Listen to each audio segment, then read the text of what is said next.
Hello friend, tasty বাইটে সবাইকে স্বাগত। আজকে আমি বানাবো সবজি পরোটা। মাখা বেলার ঝামেলা ছাড়াই সুন্দর হয়, তার জন্য আমি 4 থেকে 5 রকম সবজি নিয়েছি।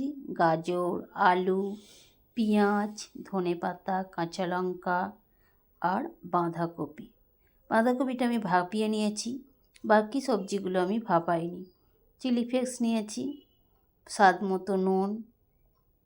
এবার আমি গাজর, আলু, ধনেপাতা, পেঁয়াজ, কাঁচা লঙ্কা, বাঁধাকপি সব এক জায়গায় নিয়ে নেব। নিয়ে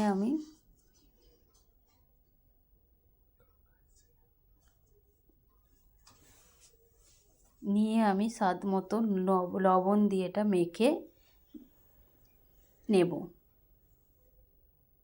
এটা লবণ দিয়ে মাখা হয়ে গেছে। এর মধ্যে আমি 2টো ডিম ফাটিয়ে ভালো করে মেখে নেব। 2টো ডিমকেও আমার ভালো করে মেখে নেওয়া হয়ে গেছে। এবার এর মধ্যে আমি, দেখতেই পাচ্ছেন, খুব ভালো করে এটাকে মেখে নিতে হবে। মেখে নেওয়া হয়ে গেছে আমার। ডিমগুলো আমার এর মধ্যে মাখা হয়ে গেছে। এতে আমি দেবো এবার 1/2 চামচ গোলমরিচ, সামান্য হলুদ, আর দেব 2 কাপ ময়দা। দিয়ে আমি অল্প অল্প করে জল দিয়ে একটা গোলা বানিয়ে নেব। জলটা একসঙ্গে অনেকখানি দেওয়া যাবে না, অল্প অল্প করে দিতে হবে। জল দেওয়ার আগে আমি সবজিগুলো ভালো করে মেখে নিয়েছি। নিয়ে এবার জলটা দেব। দিয়ে আমার ডো রেডি। এর মধ্যে চিলি ফ্লেক্সটা দিয়ে দেব।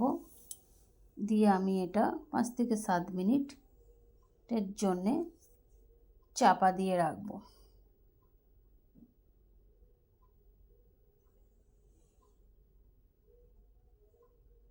চিলি ফ্লেক্সটা দিয়ে ভালো করে মেখে নিয়েছি।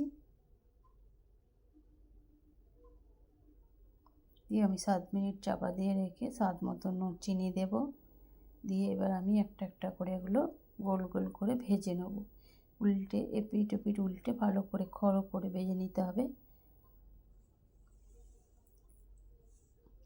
এইভাবে আমি বাকি পরোটাগুলো সব ভেজে রেডি করে নেব।